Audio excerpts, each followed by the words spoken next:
네, 대우조선해양에선 지금도 노사 간의 협상이 계속 이루어지고 있습니다. 어떻게든 이번 주 안에는 결론을 내야 한다는 목소리가 많은데 가장 큰 쟁점은 역시 임금 문제입니다. 누구 말이 맞는 건지, 해결책은 어떤 게 있을지 이 부분은 조윤아 기자가 짚어봤습니다.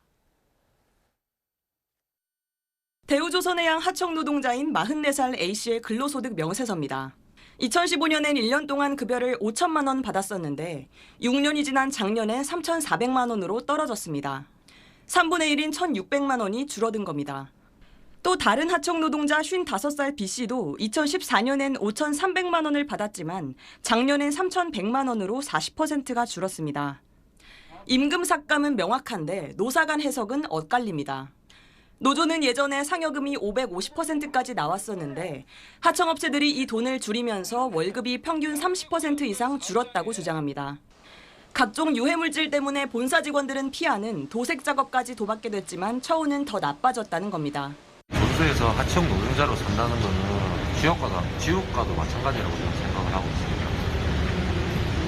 실질적으로 노동은 우리 하청 노동자가 굉장히 많이 하는데 정규직의 50%밖에 되지 않은 임금을 받고 있는 상황입니다. 하지만 원청인 대우조선해양은 일부는 맞고 일부는 틀리다고 말합니다. 임금이 줄어든 건 맞지만 주 52시간이 적용되면서 일하는 시간 자체가 줄었다는 겁니다. 또 조선업 경기가 좋지 않아 회사가 몇 년간 적자를 받고 본사 직원들 급여도 줄었다고 항변합니다. 일을 적게 하니까 덜 받아가는 거예요. 괜찮습니다. 저도 앞자리가 2개가 바뀌었거든요.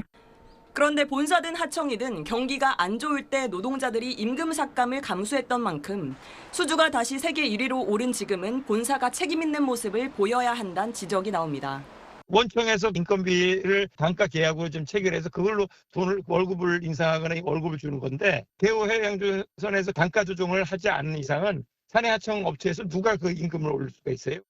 결국 임금 인상폭이 쟁점이라면 대우조선 본사는 물론 대주주인 산업은행과 정부도 전향적으로 접근할 필요가 있어 보입니다.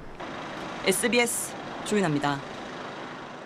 네, 안녕하십니까, 김현우입니다. 더 많은 뉴스와 라이브 이벤트를 보고 싶으시면 화면 오른쪽을 눌러서 구독해 보시길 바라겠습니다. 또 저희 SBS 앱을 다운로드 하시면 속보 알림도 받아보실 수 있습니다. 항상 저희 SBS 뉴스를 시청해 주셔서 대단히 고맙습니다.